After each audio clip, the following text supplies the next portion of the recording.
여러분 안녕하십니까? 의료 현장을 떠난 뒤 복귀하지 않은 의료진들에 대한 면허 정지 등 행정 절차가 본격 시작됐습니다. 지역 병원들에 대한 현장 점검을 통해 이들이 근무지를 이탈했다는 증거 확보에 나선 겁니다. 의대 증원 신청 마감 결과 지역 대학들이 예상을 뛰어넘는 증원 요청을 한 것으로 나타나며 의료계 반발도 더욱 확산될 전망입니다. 조형준 기자입니다. 국군 대전병원 응급실, 의료 대란 우려 속에 국방부가 전국 12개 군병원 응급실을 민간에 개방한 지 2주가 지났습니다. 전날까지 이곳 국군 대전병원에서 치료를 받은 민간인은 26명으로 골절 등 응급한 치료가 필요한 환자가 대부분이었던 걸로 전해졌습니다. 지역 대학병원들의 수술실 가동률이 절반 수준으로 떨어지고 응급실 축소 운영이 장기화되면서 일반 환자들이 군병원을 이용해야 하는 심각한 상황. 하지만 지역병원 전공의들의 복귀 소식은 들려오지 않고 있습니다. 대전시는 전공의들이 근무지를 이탈했다는 증거를 확보하기 위해 을지대병원과 대전 성모병원 등 3개 수련병원에 대한 현장 점검을 마쳤습니다. 세 군데를 이제 시간이 다 나눠져 갖고 나가게 되는 거고 인원은 한 3명 정도 될 것 같아요. 정부는 증거를 확보한 전공의들에 대해 의사 면허 정지 등 행정 처분을 위한 사전 통지서를 발송할 예정입니다. 남은 50개 병원에 대해서도 추가적인 현장 점검을 실시하고 업무 개시 명령 위반이 확인되는 대로 정부는 면허 정지 절차를 집행할 예정입니다. 한편 의대 증원 신청 결과 비수도권이 전체의 70%가 넘는 2,471명에 이르면서 지역 의료계 반발은 더 커질 걸로 보입니다. 대학 본부의 의대 증원에 관한 공식 답변 요청을 공문을 보낼 예정이고 그에 대한 답변에 따라 대응책을 논의할 예정입니다. 정부는 각 대학에서 제출한 수요와 교육 역량 등을 종합적으로 고려해 정원 배정 절차를 신속하게 마무리하겠다고 밝혔습니다. TJB 조형준입니다. 오늘 충청 지역을 찾은 이원석 검찰총장이 의대 증원에 반발하며 병원을 떠난 의료진들이 복귀하지 않는다면 법 절차에 따르겠다고 경고했습니다. 대전지검 홍성지청을 격려차 방문한 이 총장은 취재진들과의 약식 기자회견에서 의료는 공공재이기에 공백이 있으면 안 된다며 복귀하지 않을 경우 의료법에 정해진 절차에 따라 진행할 수밖에 없다고 말했습니다. 이 총장은 내일 대전지검 서산지청에 이어 오는 12일 논산과 공주지청 등 충청 지역 내 지청들을 격려 방문할 예정입니다. 대전 도시철도 2호선 트램의 총 사업비가 당초보다 2배 늘어난 1조 4,782억 원으로 최종 확정됐습니다. 총 사업비 확정에 따라 당장 이번 달 차량 발주를 시작으로 30년 가까이 첫 삽을 뜨지 못했던 도시철도 2호선 착공이 초읽기에 들어갔습니다. 이수복 기자입니다. 지난 2020년 기본계획 승인 당시 7,492억 원이었던 2호선 트램 사업비. 하지만 급전 방식 결정 지연과 실제 필요한 예산이 2배 가까이 늘면서 민선 8기 출범 초기 사업 추진 여부가 불투명해졌습니다. 보통은 20% 내로 다 맞추려고 노력을 하거든요. 근데 지금 이게 더블이 더 넘게 됐으니까 이런 경우가 아마 기재부도 없었을걸요, 거의.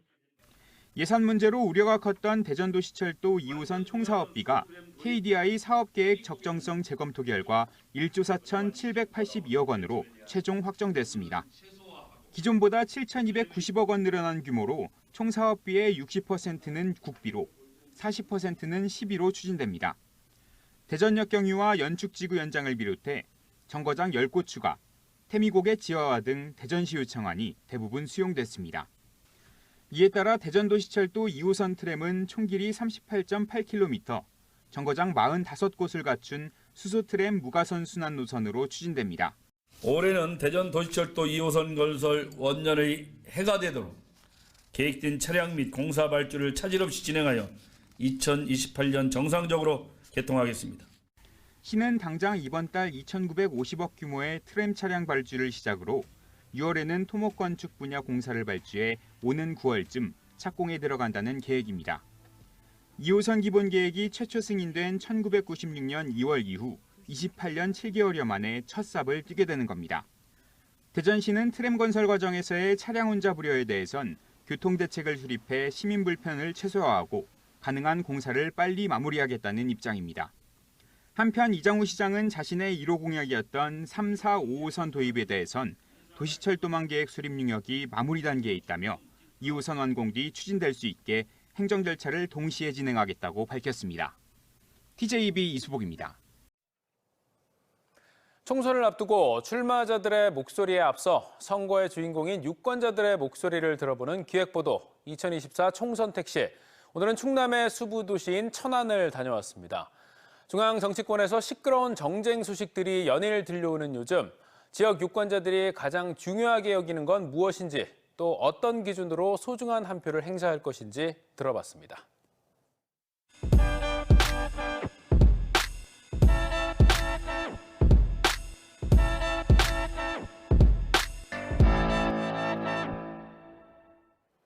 민심의 바로미터, 표심의 풍향계, 충남의 표심은 곧 전국 표심이었습니다.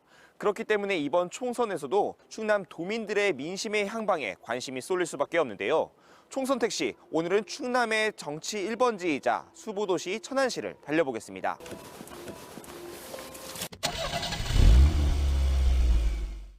(12개) 대학, 8만여 명의 대학생이 사는 대학의 도시 천안에서 첫 번째 손님으로 22살 대학생 조아람 씨를 만났습니다. 어서 오세요. 총선 택시입니다. 아무래도 저희 대학생들의 가장 큰 관심사는 취업 아니면은 뭐 저희 대학교를 다니니까 대학교에서 내는 등록금이나 또 듣는 수업에 관련해서 가장 고민이 깊다고 생각을 하고요. 사실 수도권 대학과 뭐 비수도권 대학 등의 뭐 차별 아니면은 뭐 여성과 남성의 차별 이러한 차별들이 아직까지는 취업 전선에서 존재한다고 생각을 해요. 직무에 관련된 역량만으로도 취업에 도전할 수 있는 청년들에게 좀 더 솔직하게 나의 모든 것을 드러낸다는 느낌으로 다가왔으면 좋겠고 정책도 그렇게 좀 저희들이 쉽게 알아내고 그다음에 저희들이 쉽게 와닿을 수 있는 그러한 정책들로 내어주셨으면은. 총선 택시에 탄 두 번째 손님은 육아를 위해 휴직 중인 29살 심민정 씨입니다. 정치에 대해서 사실 그렇게 크게 관심은 없었어요. 근데 이제 저도 이제 결혼을 하고 가정 꾸리고 아이 키우다 보니까 이제 막 조금씩 이런 게 있구나 하고 알아가는 단계인 것 같아요. 뭐 육아에 대한 뭐 휴직이라든지 이제 아이를 이제 어떤 식으로 지원을 해주는지 이게 직접적이다 보니까 그런 게 많이 눈에 들어오더라고요. 저는 다행히도 이제 친정과 시댁이 다 천안에 계세요. 근데 아무래도 저희 같은 케이스가 많지 않다 보니까 육아를 조금 이제 가사 지원, 이제 육아 지원을 해주는 그런 시스템이 있으면 좋지 않을까. 천안에서만 40년 가까이 산 40대 직장인 김병석 씨의 이야기도 들어봤습니다. 내가 뭐를 하겠다, 뭐를 이렇게 공약을 해가지고 인기 표를 받을 생각을 했으면 좋겠는데 상대방을 헐뜯어가지고 이렇게 해서 이렇게 표를 받으려고 하면은 그건 좀 아니지 않나. 천안도 이제 65만 원 정도가 됐잖아요. 됐는데 그 대중교통 관련돼 가지고 좀 뭔가 아직도 그 차를 없이는 못 가는 데가 많아요. 문화생활을 즐길 수 있을 만한 뭔가 이런 공간이 좀 있었으면 좋을 것 같아요. 인기라는 거를 그 지역 주민한테 받아야 되는데 당한테 받는다고 이게 인기가 있는 건 아니잖아요. 당보다는 지역을 위해서 열심히 무엇을 해야지 지역 천안 시민들이, 아산 시민들이 즐겁고 유익하게 살 수 있을 건지를 좀 더 이렇게 고민해가지고. 당을 바라보는 게 아니라 국민을 먼저 바라보는 정치. 지역 유권자들이 총선 출마자들에게 바라는 단순하지만 가장 절실한 외침입니다. 총선 택시 천안이었습니다.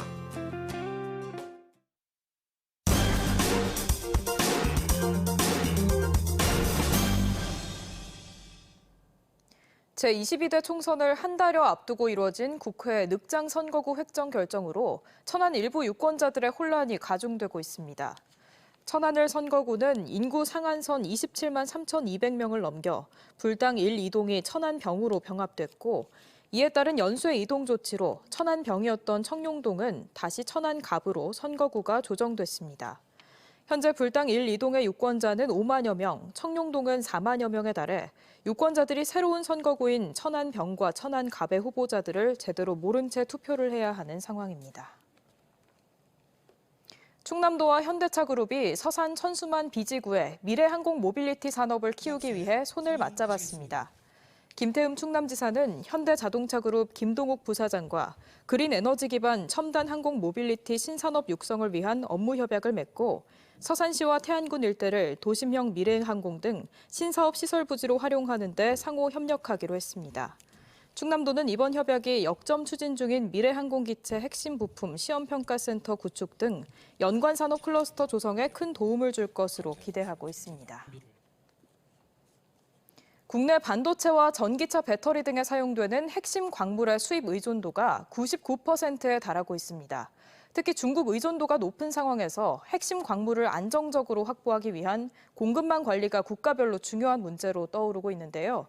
자원 확보의 골든타임을 놓치지 않기 위해 한국지질연구원이 핵심 광물을 보유한 주요 8개국과 공동 협력하기로 했습니다. 조혜원 기자가 보도합니다. 전 세계 우라늄 생산의 40%를 차지하고 구리와 아연 등 100종에 달하는 광물을 보유한 자원부국 카자흐스탄. 지난해부터 카자흐스탄 내 리튬 유망 광구인 바케노 지역 약 1.6제곱킬로미터를 대상으로 한 연구를 한국지질자원연구원이 맡고 있습니다. 지질연과 카자흐스탄은 공동 연구를 통해 향후 시추 조사와 선광 플랜트를 구축하고 리튬 개발을 본격화할 전망입니다. При этом Казахстан обладает потенциалом в минерально-сырьевой базе, в месторождениях. Но многие месторождения требуют технологии добычи и переработки минерального сырья. 세계 10위의 자원부국 몽골은 전기차 배터리 핵심 소재인 히토류 매장량이 전 세계 16%를 차지하고 있습니다. 풍부한 광물에 비해 기술력이 부족해 부가가치를 창출하지 못했는데 지질연구원이 희소금속센터를 조성해 기술 이전을 지원하고 있습니다. Түрүүн би хэлсэн Монгол улсад эдгээр нөөцийг одоо баяжуулах технологиг бол маш олон газруудад судалж байгаа. За үүнийхээ хүрээнд бас Солонгосын талаас судалгааны төвийг бас байгуулж энэ технологиг нутагшуулахад маш их дэмжлэг үзүүлж ажиллаж байна. 지질연구원을 핵심 광물 개발을 위한 협력 파트너로 선택한 국가는 카자흐스탄과 몽골, 우즈베키스탄 등 아시아 5개국과 탄자니아 등 아프리카 3개국으로 8개국에 이릅니다. 지질자원연구원은 각 나라의 핵심 광물 현황과 공동 연구 활성화 방안을 모색하기 위해 서울에서 2024 핵심 광물 국제 포럼을 개최했습니다. 8개국의 장차관급 인사와 국가기관장들이 참석해 핵심 광물의 중장기적 개발에 상호 협력하기로 한 가운데 연구원은 AI와 디지털 트윈, 항공 등 선진 기술과 실행력을 바탕으로 중추적 역할을 감당하기로 했습니다. 우리가 갖고 있는 핵심 기술을 자원부국과 공유하겠다는 개념입니다. 그걸 통해서 우리가 핵심 광물 공급망을 다변화하겠다는 뜻이고 미중 패권 경쟁과 러시아 우크라이나 사태 등 글로벌 공급망이 재편되는 상황에서 안정적인 광물 자원 확보를 위한 국제적인 협력이 시작됐습니다. TJB 조혜원입니다. 일상에 깊숙이 침투한 마약 실태를 살펴보고 대전형 마약 대응 체계 구축 필요성을 제시한 TJB 기획보도 이후 토론회를 통해 관련 논의가 진행된 데 이어 해당 내용을 담은 조례안이 발의됐습니다.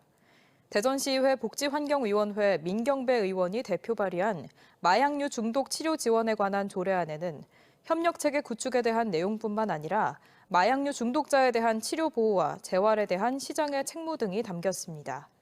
이번 조례안은 오는 11일 제276회 임시회 복지환경위원회 상정 및 심사를 앞두고 있으며 상임위 심사를 통과하면 15일 열리는 제3차 본회의에서 최종 의결될 예정입니다.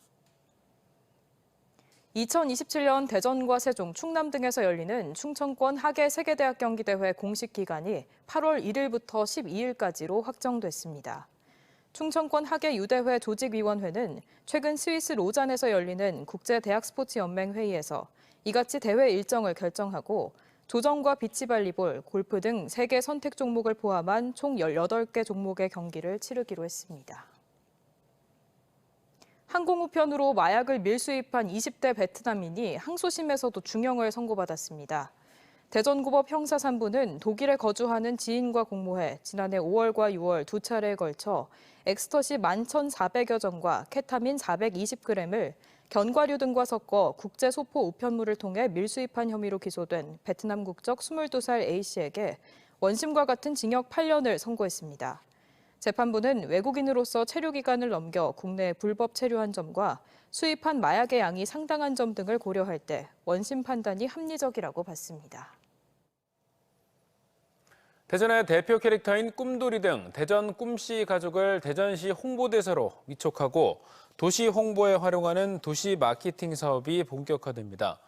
대전시는 대전역 인근에 꿈씨 캐릭터를 테마로 한 꿈돌이 하우스 등 홍보관과 상품 판매 매장을 확대 설치하고 지역 주요 관문에 설치된 노후화된 꿈돌이 조형물들을 점진적으로 교체 설치할 계획입니다. 이와 함께 대전 꿈씨 캐릭터 상품 개발을 촉진하고 젊은 층을 위한 웹툰과 애니메이션, SNS 등도 강화하기로 했습니다.